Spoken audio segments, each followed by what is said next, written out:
Of course, many continuing to come to the Barberton home of David Mabuza. You can imagine that some would also want to have a private moment, as there is going to be a private viewing for those that would be allowed to pay their final respects to David Mabuza. I'm going to bring in someone who worked very closely with David Mabuza. Matshepo Sedat is in the Deputy President's office. She's a communications specialist, and you're still working with Paul Mashatile. So clearly a smooth transition between the two Deputy Presidents. But let's talk about what it's like. I mean, you know, you're in the comms space. There's lots that you need to brief your political principal about. And I'm sure you'd have many late nights into the early hours of the morning just talking to each other and ensuring that you're speaking from the same hymn sheet.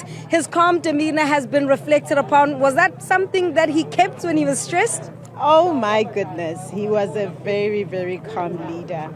And I think you know the things that we dealt with when he was deputy president. We've had fake news, we've had a lot of disinformation.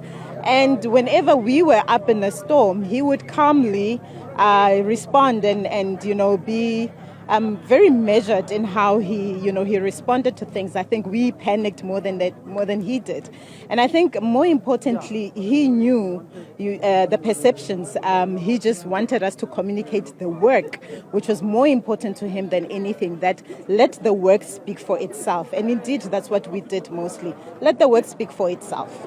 I mean, you touch on the perceptions there, right? Because there's lots that's been said about David Mabuza. What was it like during that time when he was under a lot of, fire for not being visible enough, especially during the COVID-19 pandemic? And you placed that, of course, against the backdrop of him really fighting against his own personal health issues. And you would have felt some type of way, surely. I think we went into a lockdown and we were told to stay at home. And all the work that we did was at home. I'm not sure why the Deputy President was expected to work outside when we were working inside. And indeed, he was working. He was supporting the President, who was leading us out of the pandemic, out of a very difficult pandemic. However, he was doing his work in support, and that's really all a deputy president is. His responsibility is to support the president, and he did that. He didn't do it in front of the cameras. He did it for the people. He did it as part of his responsibilities. And indeed, you may not have seen it, but we saw it. We were part of it. Yeah. I mean, you know that many of us wanted an interview with David Mabuza, especially when he stepped down, resigned in 2023. Can you tell us why he was so media shy? I mean, yes, we know he was calm, very private about his life, but I mean, what would he say to you when you, as his communications team, were fielding all these requests? I think it became very difficult, I must say. I did fight your cause as the media. I really did try and to get him to speak to you, because I felt that, but you are doing this work. This is what you're doing. Speak to them about it.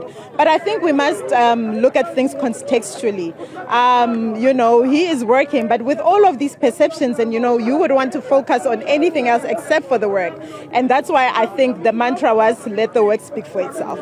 There's what was said about him outside, the perception, but for you as Matshepo Sedat, what are you going to miss the most about David Mabuza? He really was a teacher.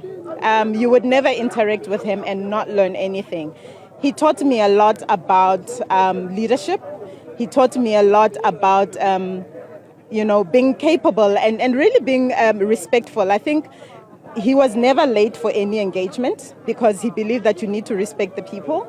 And also he was always in a suit and a tie, which he expected us as well to actually be well dressed so that we absolutely, so that we can command the respect of the office and also as representatives of him, that we so he was that kind of person that he respected himself in everything that he did.